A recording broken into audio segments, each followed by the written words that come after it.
So yes, the optic is in 1/20th mil click increments, and it's a high magnification optic. But in my mind, that doesn't completely take it out of the PRS type shooting, as long as you know how to deal with the 1/20th clicks and your math is good and you could read the numbers well, your data is good. I think this is still beneficial rather than having like some sort of duplex reticle or something for PRS. So it still has some capability for that. I'm going to run it at about 18 power at 220 yards with this CZ457. And I'll shoot it off this rooftop a little bit. After the rooftop, maybe I'll go over to the tank trap and shoot on a couple targets here.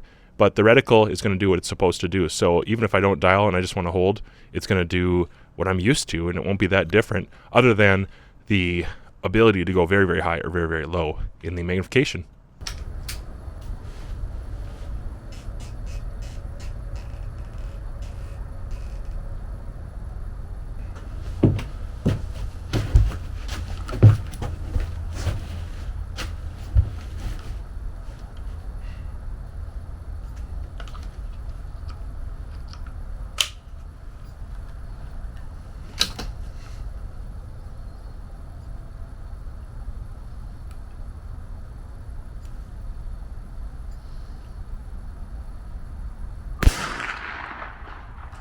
Impact.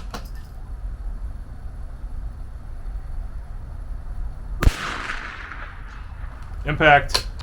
Got a 4-inch target down there.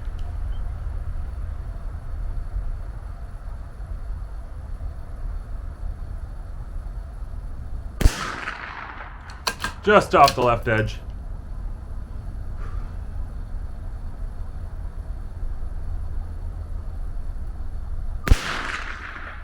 Impact.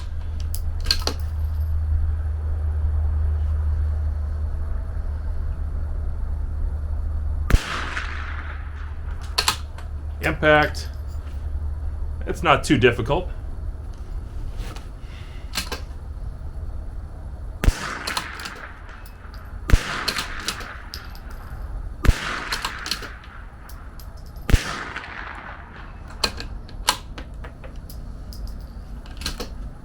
Try to put another one on the 4-incher.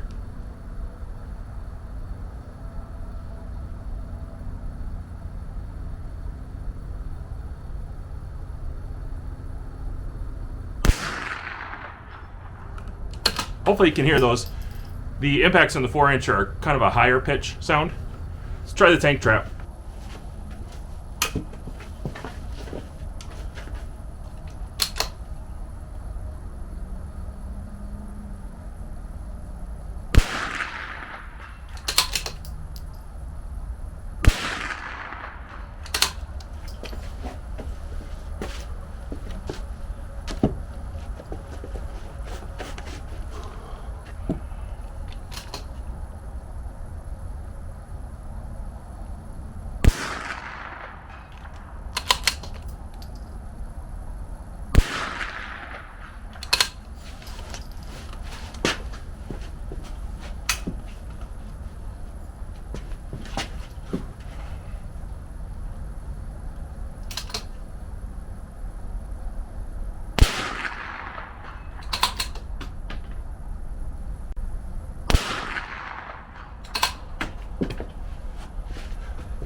All right, I have my CZ457 loaded up with some bulk box Thunderbolt, and I have my Discovery 5-40. This is the ELR with some ED glass, and I've got a KYL at 50 yards. Now with the bulk box, this makes it a challenge. 50 yards normally with match ammo, and this rifle would be pretty easy. I could probably go all the way through multiple times without missing.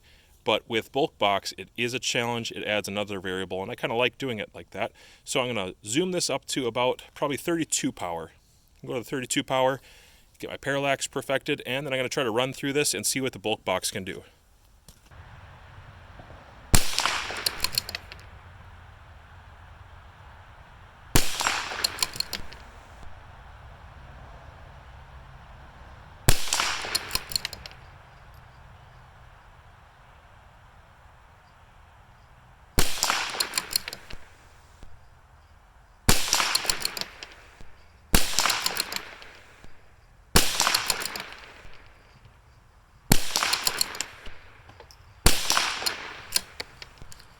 All right, obviously not too much of a challenge even with the bulk box, but I did have a miss in there, and that was probably ammo or trigger related. I think the optic did everything I expected it to. All right, so far I've done 32 power, I did 40 power. Now I'm going to go actually back down. I haven't done a lot of shooting on 8 power. I'm going to go back to 8 power and see if the reticle is usable on these size targets. There are some relatively small targets down there. That 1/4 inch target at 100 yards does blend in, or at 50 yards rather. Blends in a little bit. So 8 power, the reticle is going to have to be fine enough, but also a large enough center dot. I'll let you know what I think in just a minute. I'll go ahead and run 10 here.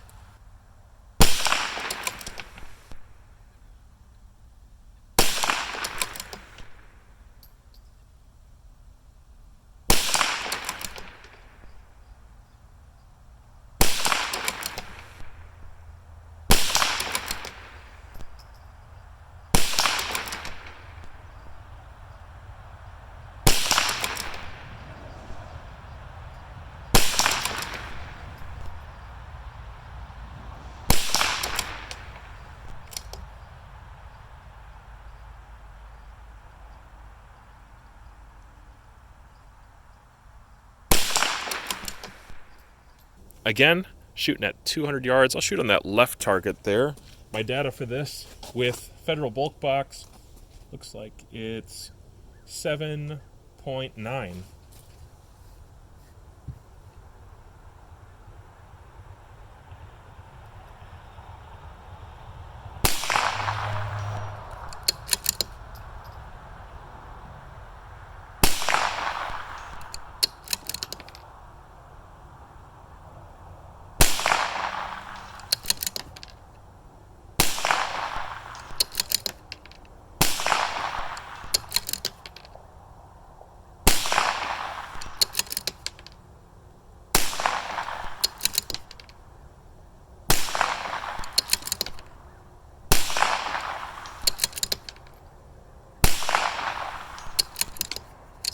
All right, 75 yards with the Discovery 5 to 40, and I'm going to shoot these shotgun shells with some Federal Bulk Box.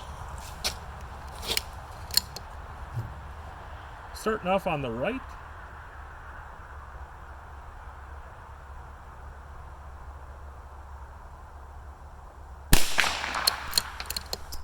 I'm going to actually move down to, I'm going to shoot this at 8 power.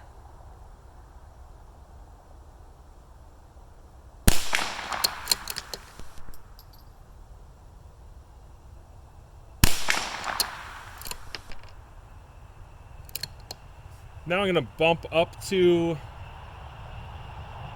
actually I'm going to go all the way to 40 power.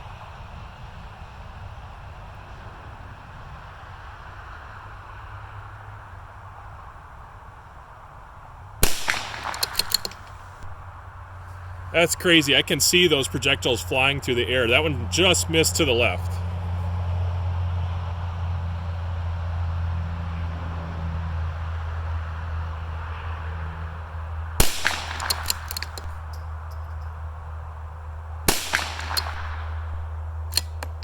Left target at 105 yards.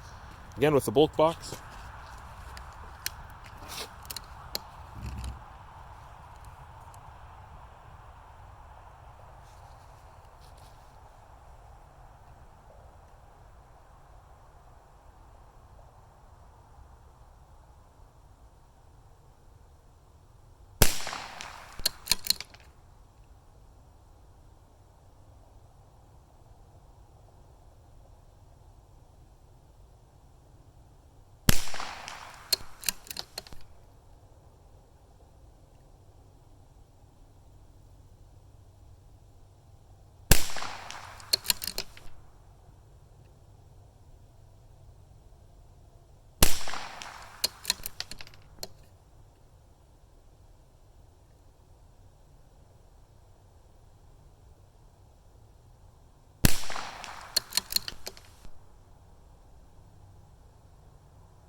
So for a 10-shot group with bulk box, that's a 1-inch square. It's not terrible. I think it's acceptable. And the nice thing is, because this is 1/20th mil corrections, I can generally see where the aggregate group is, and I can finesse it over quite a bit to keep it inside that box. So iBox on there, I was shooting on 32 power, was usable. I prefer about 28 power. That's my preferred range. It has a lot to do with the reticle, but right here, obviously at 32 power, I can still make it happen, and that's with the sun setting in about 5 minutes. All right, let's work back through. I'm going to work on the turrets this time. And I'll go right in there, looking at 200 yards. And actually, I'll start pretty low. Let's start on 10 power. I don't think anybody needs to do more than or less than 10 power at 200 yards. Reticle is a bit small. Contrast is good as far as glass goes. Image is good.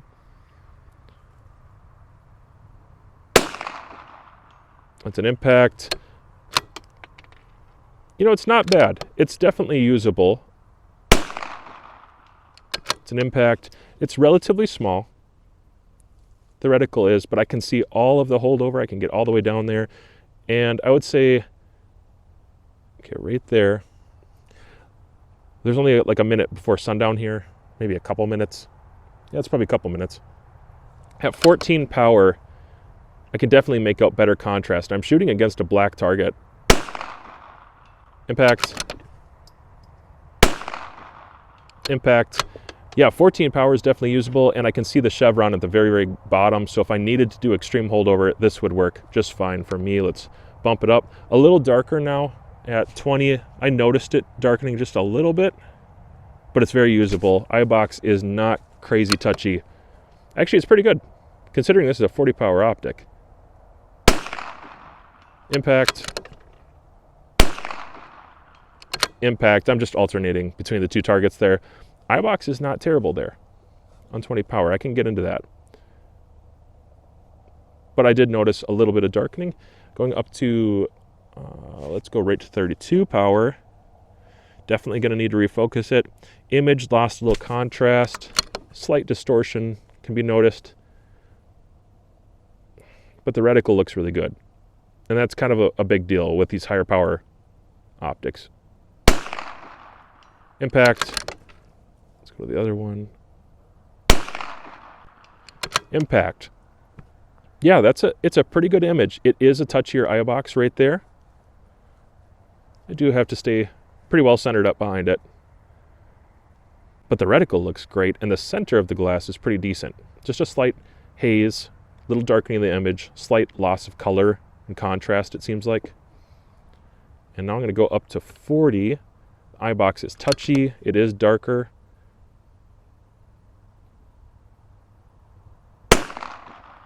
Impact. Impact. But you know what? I can still make those hits. And in fact, I can pick up enough detail on my target. I can specify which hit is which. I mean, it's like using a spotting scope and shooting through it. So that's cool. On 40 power, it's not unusable. Empty. Well, there's a little rundown of the magnification, in my opinion, with that in low light situations like right now. Giving the optic one more look over, here's your scope cap cover, which can kind of fit and clip on the illumination knob here. So that's a cool idea. I like that there's a way to retain it. Flip cap covers are nice, but there may be times where you'd prefer something like this. So that's just kind of neat. Just kind of clips on there the same way it would clip on the front. Neat idea. The adjustment here for the reticle, that's what this does, is smooth and not overly firm, has plenty of range of travel, has a uniform feel and texture as the actual mag ring and the knobs and dials, everything else has a very similar feel, texture. The mag ring itself now, 5 to 40 is a long ways, and I like having the magnification assist or the cattail, the lever on here, just because 5 to 40 goes way over there. And it moves freely enough. Even when it's cold, I don't think it's overly stiff. I was pleasantly surprised to see how well this was attached. There's not a lot of slop or bad tolerance in there. Definitely prefer using it on here. My preference would be, the lowest that I tend to use it was around 12. I really like the image at 17, 18, right around there. And there's good numerical indicators here for the range. And then 28 was awesome for high power. I did do some shooting at 32 and 36. I only was spotting at 40. I wasn't really shooting too much on my personal time. On 40 power, the image does darken a little bit. And so as far as features go here, yes, you can push it up to 40. It's easy to get there. Will you do it often? I don't know. Maybe not. Let's take this cap off. The illumination itself is like evening bright, not desert bright, but evening bright. Has 6 settings. They're very tactile with off in between. I like the way they did that. Easy to grab a hold of, and it has a nice clean stop in between each. It's the right way to do an illumination knob for sure. Now looking at oh, this is crazy. There's a mosquito out here right now, and it's the middle of January. That is nuts. Anyways, illumination knob was good. The parallax, if you can see here, parallax goes down to, there we go, 25 yards. So 25 yards is the closest I would do any shooting with an optic like this. It's great for rimfire, some airgun application. I could see it, PCP rifles especially. The knob moves freely and smoothly, has that uniform texture all the way around, moves in the cold, and it does eliminate parallax air. I was able to really finesse this and move it back and forth, especially when I'm getting up there at those higher powers of 28, 32, 36 power. I just barely given it a touch for correction. As I changed magnification, I touched up the parallax. The knobs and dials are all excellent. Large, oversized, big numerical indicators. Obviously you can see those are just huge, and the numbers pop out. So this is half of 1 mil. It's just a little unique because it's 20th mil increments, half of 1 mil, and then per revolution you're actually going up 5 per revolution. So that's just one difference with a more technical scope like this, that you can do a more fine tuning of your zero or corrections for long range. Again, airgun and 22 application, really high for that, but it doesn't mean that you can't do ELR. In fact, I think ELR scopes tend to be either 8th MOA or 20th mil, just like this is. So for a 5 to 40 configuration, this makes a lot of sense. Hey, I don't know what your expectations are for bulk box ammo, but that wasn't too bad. Actually, that 2 MOA target at 220 yards, let's think about this. It's actually just a little smaller than 2 MOA. That target there at 200 yards, 220 yards, I was making repeat hits on that with the bulk box and with this guy. And so obviously not limited too much in the PRS game. It might take you just a little extra dialing. If you're going out really, really far with smaller calibers, there is less internal elevation, but you still have a reticle for holdover, and so that can suffice a lot of times. I just did it last night with a friend, actually. With his 308, he ran out of internal elevation on his optic, and we used holdover, and it was fine at 1,000 yards. Visibility was still pretty good, and that was non-ED glass. Now this being their ED ELR, like I said before, who is this good for? Well, it's good for people who want to shoot close up, tiny little groups, and want lots of magnification, where the darkening of the image isn't such an issue to them especially. So I would see that like airgun, 22 guys, but it is not limited to only that. I would see an ELR application, because it has those 1/20th click mil intervals and adjustments. The corrections there are very fine, and it would kind of fit with the 1/8 MOA kind of crowd. I could see that, even though it's a first focal plane, the reticle does not obscure too much downrange. I think the features do lend it to a higher caliber at longer ranges, kind of an entry-level optic for that designation, and I don't think it would hold you back too much, because I've used it and I've done it for that. I'm enjoying it on my 22. I'm probably going to leave it here for a little bit in this application, just because I'm shooting tiny little groups. When I go to match ammo, which is usually reserved for matches, or when I really want to see what the capabilities of the rifle are doing, I don't usually use really good ammo in reviews. When I switch to that, I'm just getting tiny little groups. With the bulk box, though, it's not bad, and it's been a really good practice device. I like the weight, personally. When I go up to a 40 power optic, I'm not also going to ask it to be lightweight, because I just think that's ridiculous. So for me, I think the application probably resides with air rifle, rimfire, close-up shooting, or maybe that ELR application for heavier calibers, bigger things that can stretch out with less elevation needed. If you need your optic to be a workhorse that does many things, remember that reticle is still a very familiar reticle, especially if you've had the other Discovery optics. It's something that you'll know how to use, and it will work just fine for holdovers if you're a holdover type guy, for competitions, which I tend to be a little bit more than I used to nowadays. That is going to do just fine. And I was shooting on 15 to 18 power, somewhere in there. I just did not have problems seeing the reticle, seeing the center dot, seeing splash, seeing any of my normal indicators, reading vegetation, a little bit of mirage. Actually, I had some mirage today as the sun is coming out, and I didn't have trouble seeing that. When I'm shooting for tiny little groups, I liked that 28 to 32 power. Beyond that was just more than I personally need. But maybe you in your application, shooting close range at like 25 yards, you want that heavy magnification. And I know you air gunners can do it just fine, especially when you're shooting indoors and you're not dealing with mirage. Hey, more power to you. I think that would be a good application for you.